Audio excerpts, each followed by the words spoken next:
My wife mocked me as not a real dad at her birthday toast. I canceled tuition, cut control, vanished quietly, and let reality teach her hard respect. You know what would really make this birthday perfect? Monica clinked her glass, barely hiding the Chardonnay tremble in her voice. If this little guy finally had a real dad, one who could actually pay tuition. And just like that, silence. A soft thud in my chest. I was holding the cake knife about to slice into the stupid Marvel-themed monstrosity I paid $240 for. My hand froze midair. The laughter that followed was not roaring. It was nervous, scattered, the kind that people use to camouflage discomfort. Her friends chuckled. Her mother covered her mouth like she had just witnessed something scandalous on daytime television. And Monica, she leaned into the joke like it was the best punchline she had ever delivered. I looked at her, smiled softly, and handed the knife to her sister. "Why do not you do the honors?" I said. Nobody noticed that I did not take a slice. Nobody noticed that I walked outside and stood in the driveway staring at my own truck like it belonged to someone else. I had been raising Ryan since he was 2 years old, changed his diapers, took off work when he had the flu. I built the treehouse in our backyard with my own hands. No YouTube tutorials, no help, just a Saturday, 2 beers, and a promise to myself that I would never be like Kyle, the biological ghost of a man who had not seen his son in 5 years. And yet here we were, a woman I loved throwing me under the bus in front of 20 people because apparently I was not enough, not rich enough, not real enough. I did not confront her. I did not argue. I did not even bring it up when we got home and she stumbled into bed like nothing happened. I watched her sleep. This woman who used to trace circles on my chest and whisper that I made her feel safe. Then I turned on my laptop, logged into the school's payment portal, and clicked one beautiful freeing button, cancel autopay. The screen blinked, "Are you sure?" Yes, I was sure. Then I opened another tab and messaged the title officer who handled our trust. "Call me first thing. Need to make adjustments." Oh, and for those of you reading this, 98% of you are not subscribed, and that is fine, but we are trying to hit our first 10,000 subscribers, and that helps motivate the team to go even deeper with stories like this. If you have ever felt invisible in your own house, this one is for you. Back in the bedroom, Monica snorted softly. I sat on the edge of the bed, staring at the wall where Ryan's third-grade artwork still hung. Crayon drawings of us fishing, smiling, his shaky handwriting underneath. My dad. I used to think that was enough. The next morning, Monica asked if I could pick up orange juice after golf. I told her sure, but left out the part where I would not be back. Not for a while. I loaded my old golf clubs into the truck, checked the glove box for the fishing license I had not used since Dad passed, and drove off without a word.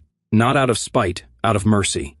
Because when a woman mocks the only man who ever stayed, she does not need a fight. She needs silence. The kind that echoes. I did not slam the door. I did not pack in a rage. I folded my clothes, checked the oil in the truck, and topped off the windshield fluid like it was just another errand day. The only thing I left out in the open was my toolbox sitting in the garage next to the broken garden hose Monica said she would replace last summer, but never did. I put my golf bag in the back seat, zipped up the duffel bag I always used for weekend trips, and wrote a short note on the fridge, "Gone fishing. Do not wait up." It was not a metaphor. I meant it. I was driving north to the cabin near Fox Hollow Lake, the one my father used to take me to before his lungs gave out from 40 years of Marlboro and drywall dust. The place where silence did not feel like punishment, just part of the landscape. I had not been there since we scattered his ashes. I did not tell Monica where I was going, just said, taking a weekend to clear my head. She did not even look up from her phone. "Try not to get lost in the woods." "I will leave breadcrumbs," I muttered. 3 hours later, I parked under the pine trees, took a deep breath, and listened. No leaf blowers, no neighbors, no yappy dog, no Monica shouting from the other room about why the Wi-Fi was not working. Just birds, water lapping against the dock, wind moving through branches like an old memory. I forgot I missed. The cabin smelled like dust and nostalgia. I turned on the water heater, cracked a few windows, and pulled out the bottle of bourbon I had been saving for a special moment. I figured this qualified. The next morning, my phone lit up. "Monica, you left your tools here. Me, keep them. You will need them." I could almost hear her blinking through the screen. She called next, but I did not answer. She sent another text. "You are being dramatic, right?" Because quietly exiting a life where I was ridiculed was not logical. It was dramatic. Classic gaslighting. Classic Monica. Later that afternoon, I called my lawyer, Rick. He was the same guy who handled Dad's estate. The kind of man who did not ask questions unless he was billing you for them. "Rick," I said, "we need to talk about the trust today." "Problem?" "Not yet, but I would like to be ahead of one." He paused. "You are finally pulling the plug?" "No, I am just checking the wiring. We met the next day in town. I brought everything, copies of the school payments, shared bank accounts, even that signed prenup she never read because that is just a formality, babe. I was the fool who believed in preparing for a storm I did not think would ever come. Turns out, storms do not care if you believe in them." Rick looked over the documents and nodded. "You are not divorcing yet?" "Not yet," I said, "but I want to make sure the engine is warm if I need to hit the gas." I spent the next week in that cabin. I cooked for myself, fished a little, read the books I kept putting off, and every time my phone buzzed, I let it ring. She did not deserve my attention. Not anymore. Not after making me a punchline in my own house. I was not ghosting her. I was letting the silence speak. Funny thing about silence, it makes people uncomfortable. They start to fill it with questions, doubt, regret, panic. But I was not panicking. I was beginning to feel something I had not felt in years, control. It started with a platinum card decline at a salon in Willow Creek. Monica was midway through a loud story about how I still does not know how to use AirDrop when her stylist handed her back the terminal with a weird look. "Do you have another card?" she asked. Monica blinked, then laughed. No, just try it again. Sometimes it does that." It did it again and again. The stylist's smile turned plastic. Monica, now visibly annoyed, fished out her phone to call me, then stopped herself. I imagine it hit her in that moment. She did not know where I was. Not really. All she had was a fridge note and a voicemail that said, "Sorry I missed you, try me later." She paid with cash, which she hated doing because she believed paper money smelled like the Department of Motor Vehicles. Then came the real blow. 3 days later, she got a call from the school's billing department. She took it while in line at Whole Foods. Bluetooth headset on, making sure everyone within 10 feet could hear her say, "I will take care of it," like she was closing a business deal. But something about the tone on the other end did not sit right. Her face changed. The performative smile dropped. "I am sorry." "What do you mean the payment is overdue?" she asked, glancing around like someone had overheard a dirty secret. There was a pause. Then a flat voice replied, "We contacted your husband last week. He canceled the autopay and removed his name from the account." For a second she did not speak. Then she laughed that brittle, broken glass kind of laugh she only used when things slipped outside her control. "There must be a mistake. My husband handles it. He always has." "He no longer does," the voice repeated. "Tuition is now 34 days late." I was not there to see her face, but I can guess the exact moment smug turns into scramble. She called me 12 times that evening. I did not pick up. On the 13th call she left a voicemail. Her tone was not angry. It was sweet, rehearsed. "Hey babe, the school called. I think something got messed up with the account. Can we just clear it up?" "No biggie. Ryan's classes are starting next week, and I know you would hate to see him miss anything." That part made me laugh out loud. You would hate to see him miss anything. As if she had not turned me into a joke in front of our friends less than 6 weeks ago. As if I was the one putting him in this position. She used to brag to the other moms that we never missed a payment, that she did not even know the school login because Aaron takes care of all that. She used to say it like it was something she earned, like my reliability was a credit score she got to carry in her purse. But now she was standing in the checkout aisle wondering why the system she had relied on me was suddenly gone. And it was not just the school. The Netflix stopped working. Her gym fob stopped beeping. A week later, the Lexus lease office called about a missed payment. I had removed her as an authorized user on everything that mattered, quietly, legally, irrevocably. Monica was not broke. She was just back to being exactly who she was before she met me, alone, leveraged, and utterly unprepared. I did not block her yet. I wanted her to see the ghost of me in every closed door. Let the reality sink in. The man, she said, was not real enough. He was the only thing holding her fantasy together. After the money stopped flowing, Monica did what desperate people always do. She reached into the past and pulled out the worst possible idea, thinking it would somehow fix the present. Kyle, biological dad, longtime absentee, professional drifter with a new hustle every 6 months, and an Instagram full of shirtless gym selfies and rented cars. The man who once told her, "I'm just not cut out for structure." The man who left Ryan with a teething rash and a half-empty formula canister because the baby was crying too much and I needed to get out. But now Monica needed a new narrative, And Kyle, slick-haired and sunburned from whatever failed crypto retreat he just escaped, was more than happy to play the part for a moment. He showed up 2 weeks after her third tuition warning, rolling into our driveway in a leased Mustang and designer shades he probably financed. Ryan had not seen him in 4 years. At first the boy was quiet, cautious, but kids do not remember pain as sharply as we think. A few compliments, a loud laugh, a new Nintendo Switch, and suddenly Kyle was dad again. Monica, of course, latched onto it like a drowning woman to driftwood. She started posting again, pictures of Kyle and Ryan at the batting cage. Kyle at the school art show, smiling like he knew what the hell a papier-mâché volcano even meant. Caption, so proud of these two. Real dad energy. Subtle. He brought Ryan a drone on his second visit, promised him a weekend at the beach house. It was an Airbnb near Oxnard, and told Monica, "I will help with whatever you need, I got you this time." But when the tuition office called again, this time with a firm payment deadline, Monica turned to Kyle during brunch like it was just another casual errand. "So, hey," she said lightly, "the school bill came in. It is around $42,000 for the rest of the year." Kyle blinked. "Dollars? No. Euros, Kyle?" He laughed. "Damn, you serious?" She nodded. He took a slow sip of his mimosa. "Is not that still your husband's job?" Monica's lips parted just slightly, then closed again like a puppet whose string got yanked. "He is not paying anymore." "Call him back?" "Yeah, but I mean that is his thing, right? I am just now getting back in the picture. Give me a minute." "A minute?" she repeated. "Yeah, babe. I am not made of money. I am here though, right?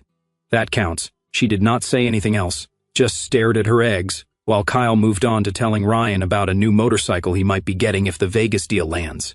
The facade cracked, and it cracked loudly. It did not take long after that. Calls started spacing out visits. The Mustang stopped showing up. He texted less. He blamed work stuff and family drama. Then he went full Kyle, radio silence. Profile set to private. New girl in his photos within a week. Monica sat alone at the kitchen table going through old mail now addressed to current resident. Her name was on the envelope, but everything inside it came from a life someone else had built. She had called in the biological father, thinking blood would buy stability. Instead, she learned what I already knew. DNA does not write checks. It does not fix plumbing at midnight. It does not carry sleeping kids out of the car and into bed without waking them up. I was not his father. I was just the man who never left until she made damn sure I did. The school smelled like lemon disinfectant and ambition. Clean hallways lined with glossy photos of smiling students doing charity work in Guatemala and posing with science fair trophies taller than them. Monica walked in wearing her best I have got this face. Heels too sharp for comfort, a designer blazer I once bought her after a raise she never acknowledged, and a notebook tucked under her arm like she was ready to take command of a board meeting. She was not there for a board meeting. She was there because the school scheduled a parental financial review. And despite her confident please reply, she had no idea what was coming. Ryan's dean, a soft-spoken man with tortoiseshell glasses and a permanent look of controlled disappointment, greeted her with a polite smile and gestured toward the polished conference table. "We just want to ensure everything is squared away before the next term begins," he said. Monica nodded, crossed her legs, and smiled like a woman who donates to National Public Radio during pledge drives. "Of course, I am sure this will just be a quick formality." He slid a cream-colored folder across the table. She opened it without hesitation, then stopped breathing. Inside, a typed invoice printed on letterhead, $42,135. Due immediately. A smaller note was clipped to the top, outstanding balance. Immediate action required. She blinked twice. Her fingers clenched around the folder so tightly the paper crinkled. "There has to be some mistake," she said, voice still riding the edge of polite disbelief. The dean raised one brow with surgical precision. "Your husband was very clear." She tried to chuckle, the sound brittle and misfiring. "Aaron is just under a lot of stress. I am sure he did not mean it." The dean folded his hands. He informed us in writing that he would no longer be financially responsible for Ryan's tuition. He removed himself from all billing authorizations. "We have sent multiple notices. I did not receive anything," she snapped, the first crack in her tone.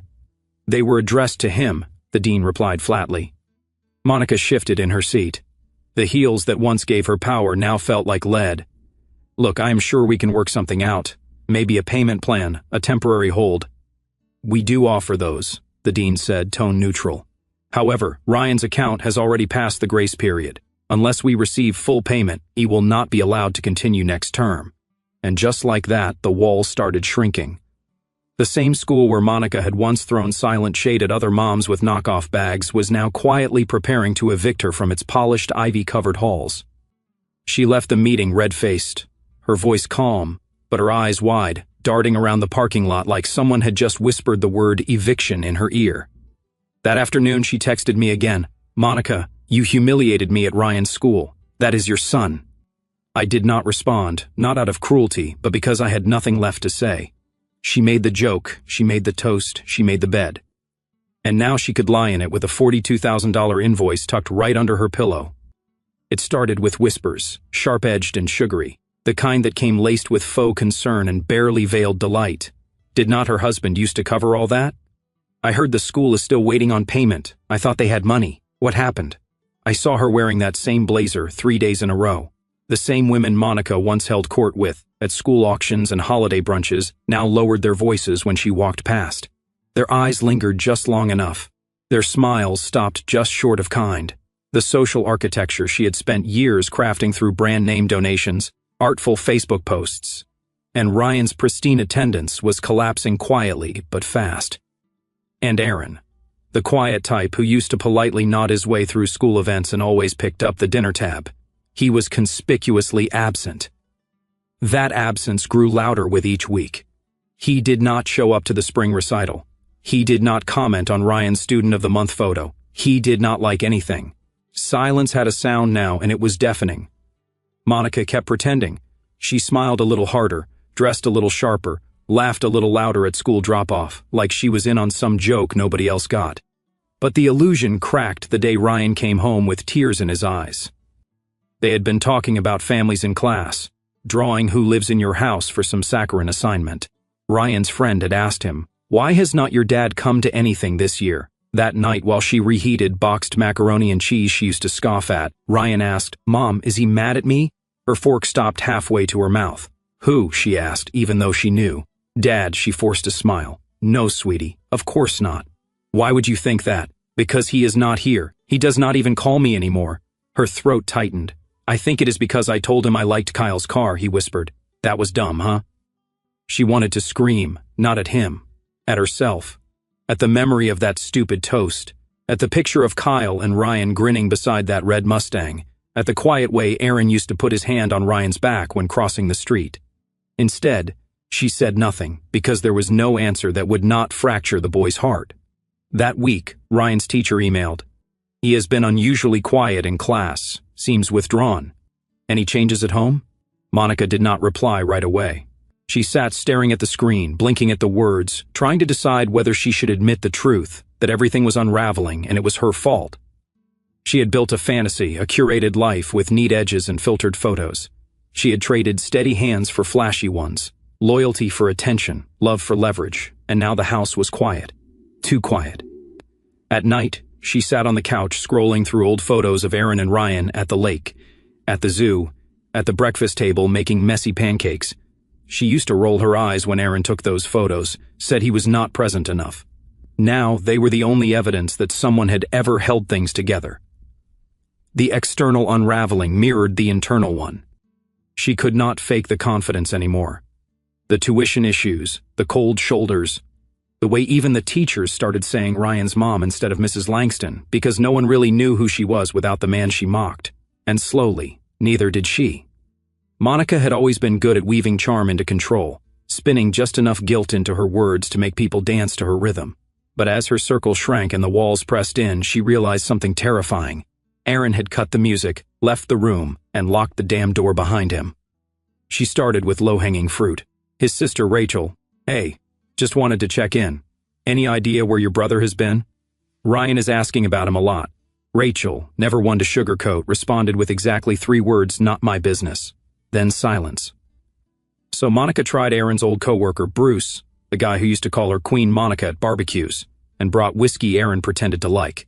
She texted him casually, "Hope all is well, just wondering if you have heard from Aaron." Bruce did not reply. 2 days later, she sent a follow-up, "It is about Ryan." Bruce finally responded, "Do not put me in the middle. Aaron is a good man. Let him be. Let him be." It was the phrase that broke her pacing, that stopped her fingers cold mid-scroll on her phone. Aaron had vanished. Not in a dramatic, impulsive way, not a man who left in fury, but a man who left on principle. And worse, he was not trying to come back. She sat at the kitchen table with the overhead light flickering like a dying promise, staring at a blank email draft for almost an hour. Then she started typing. Subject, can we talk? Aaron, I know things have been difficult. I know I have said things I cannot take back. I was angry and stressed and trying to be funny and I failed. You've always been the one to fix things for me. For Ryan, I never said thank you the way I should have, but I am asking now. Please, let us just talk. For Ryan, he is confused. He misses you. He needs you. We both do. I know it is messy, but can we start fresh? You are always more than enough. Please just talk to me. She read it twice. Changed misses you to asks about you. Then changed it back. It sent. The reply came 2 days later from Aaron. Subject, can we talk? You said he deserved better. I agree. That was it. No hello, no emotion, just a fact, a reflection. A mirror held up to her own cruelty. She hit reply, fingers flying, typing something about context, about regret, about how he misunderstood what she meant. But when she clicked send, it bounced. Error. This recipient is no longer accepting messages. She tried his number next. Blocked, Instagram gone, Facebook deleted, LinkedIn private. Aaron did not disappear. He became unreachable. And Monica, for the first time in her adult life, felt what it meant to stand in the center of a storm she could not manipulate. She paced the hallway that night watching Ryan sleep. His room still had the dinosaur nightlight Aaron installed, the bookshelf Aaron built. The stuffed bear Aaron had bought, now ragged from years of love, she whispered, I am sorry. But it was not to the boy. It was to the man who never needed her spotlight, just respect. And now he was gone. And that quiet, it was not punishment. It was clarity. At first, Monica made excuses for Kyle's absence. He is swamped with work. He is with his aunt. She had surgery. He is switching phones. That is why you cannot reach him. But deep down, she knew the script. Kyle was a man of grand entrances and disappearing acts. He loved applause, not commitment. Once the attention faded, so did he. The Mustang stopped showing up. The texts dried up. Even Ryan's new drone, the one Kyle had hyped like a spaceship, sat untouched in the hallway, a broken wing and dying battery, making it more of a monument than a toy. The calls Monica made went straight to voicemail. Then one day, the number was just disconnected. Gone. Kyle ghosted them again, maybe for good this time, and Monica, left holding the bag of her own collapsing fantasy, did what she once swore she would never do. She pawned her engagement ring. It got her exactly $1,300, enough to cover part of the rent and delay the school office's collection notice by another week. Then she sold the matching earrings Aaron gave her on their 10th anniversary, the one she used to flaunt in front of the other moms when she said things like, my husband has excellent taste. Funny how fast taste turns to utility when the lights are about to get cut. She applied for a server job at a downtown diner, the kind of place she would not have set foot in last year unless it was to complain about the salad dressing. She got hired on the spot. They did not care about her resume, only that she could carry 3 plates and would not cry in the walk-in freezer. By week 2, she had blisters on both heels and a shoulder that throbbed every time she lifted the bus tub. By week 4, her manager gave her the 6 in the evening to 1 in the morning shift. Good tips, brutal hours, and every night she came home to a kid who asked fewer and fewer questions. Ryan had stopped bringing home permission slips for extracurriculars. Monica found out he had been pulled from music class after the 3rd unpaid invoice. Soccer practice vanished. The art field trip never happened. One afternoon, he came home and said flatly, it is fine.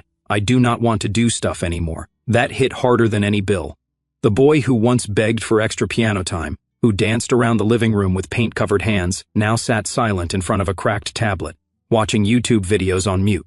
One night, after a double shift, Monica caught herself staring at an old family photo on the fridge. Aaron was holding Ryan, their cheeks pressed together, both smiling with stupid pancake batter on their faces. Back then, it felt normal, safe.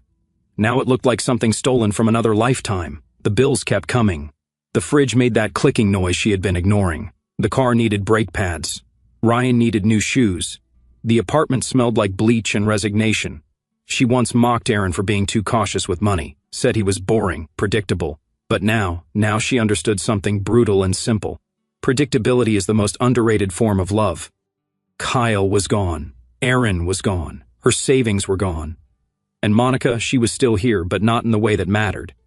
Aaron never said a word. No Facebook rants, no angry group texts, no messy post-divorce venting in the school parking lot, or petty gossip at the grocery store. He just vanished with surgical precision, like a thread pulled from a sweater that did not unravel all at once, but kept coming undone, stitch by stitch. And yet somehow everyone knew it started with the small things. A parent-donor association member quietly removing Monica from the fundraising email thread. A dad she once flirted with at a spring social, nodding awkwardly but walking right past her in the parking lot. A new family taking her usual table at the parent mixer. Nobody said it was reserved, but everyone knew it had been hers for years. Then, during a mid-week parent-teacher check-in, Ryan's teacher, Miss Patel, paused longer than usual after going over his grades. She folded her hands and said gently, "He is quieter these days." Monica smiled like she did not hear it. "He is just growing up, pre-teens, right?" But Miss Patel did not smile back. "He used to talk about your husband a lot. We do not hear his name anymore." That one sentence cracked something. Monica rushed out before the bell.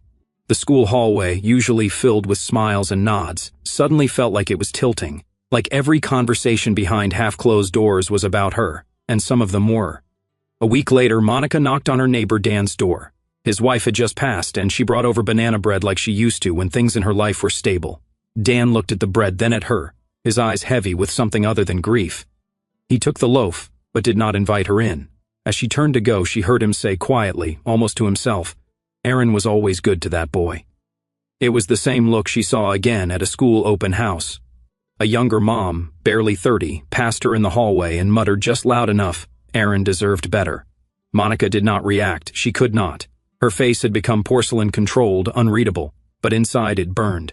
Everywhere she went, Aaron was a ghost, not the kind you hide from, but the kind people missed. He was mentioned in nostalgia-tinged sentences. Remember when Aaron brought the generator during the blackout? When Aaron stayed late to help set up the winter fundraiser? When Aaron paid for the extra uniforms after the budget cuts? They remembered because he never asked for recognition. And now that he was gone, they missed the gravity he brought, the quiet force of a man who showed up, did the work, and did not make a scene. Monica had once joked that Aaron was not really social. Now she understood the difference. Aaron was not social. He was respected, and she was tolerated. There was no outright exile. No one spat in her face or keyed her car, but kindness had a half-life. The smiles faded faster. Invitations thinned. People changed the subject when she joined the circle. She could feel them tiptoeing around her, unsure whether to offer sympathy or just space. Worse than being hated, she had become irrelevant. She still dropped Ryan off, still stood at the fence for pickup. But the mothers who once asked about her skincare routine or yoga studio now avoided eye contact because while Aaron never told his side of the story, everyone else had already written it for him. The auditorium was packed, folding chairs lined up in neat little rows, programs fluttering like nervous hands, proud parents wiping eyes with crumpled tissues before the first name was even called. Monica sat alone near the back, trying not to fidget in the dress she had not worn since Ryan's third-grade spring concert. He was taller now, thinner. The suit they bought off clearance clung awkwardly to his frame, like it did not belong to him yet. He adjusted his tie 3 times before walking up to the stage. She watched every second, every step. The last year had aged her more than the previous 10. The double shifts, the stress, the brittle silences between her and Ryan. He no longer asked about Aaron. He no longer had to. The answer had become part of the wallpaper, present but unspoken. There was no fight, no dramatic revelation, no he said, she said, just a slow, unrelenting absence, a space that never refilled. Ryan had earned a modest scholarship to a public magnet school uptown, enough to keep him somewhere stable, somewhere decent. Monica acted proud when people asked, but inside she winced every time she thought about how much he had lost to get there. She had mailed the graduation announcement to Aaron's old post office box weeks ago. No return address, no note, just Ryan's picture and the date. He never replied. Now her son stood on the stage clutching his rolled-up certificate, his eyes searching the crowd with that last flicker of maybe. She did not wave. She did not call out. She just watched him realize slowly, fully, that the man he hoped might show never would. The final speaker, a round, smiling man from the school foundation, stepped up to the microphone. And lastly, he said, "We want to acknowledge a generous anonymous donor who helped fund this year's new scholarship initiative. Without their quiet support, many of our students, including some on this stage, would not have had the resources to complete the year. We thank them wherever they are." Polite applause followed. But Monica froze because she knew. The school never said his name. They could not. That was the condition. But she knew that kind of generosity, that kind of silence. The signature of a man who never needed the spotlight to make a difference. Her hands clenched into fists on her lap, knuckles white. She felt the weight of every decision she could not undo. Every line she crossed, thinking there would always be a way back. Every night she looked at her son and tried not to see the man he no longer called Dad. Aaron had paid the final bill, not with money, but with finality. She would never hear his voice again, never read another message, never catch his scent on Ryan's backpack. He had not disappeared. He had ended it. Clean, permanent. Graduates tossed their caps, parents cheered, confetti shot from some cheap cannon and floated like forgiveness over a crowd full of people who still had things to hope for. Monica did not cry. She just sat there, a program in one hand, silence in the other, and she finally understood. Some people leave, but others make sure there is no door left to knock.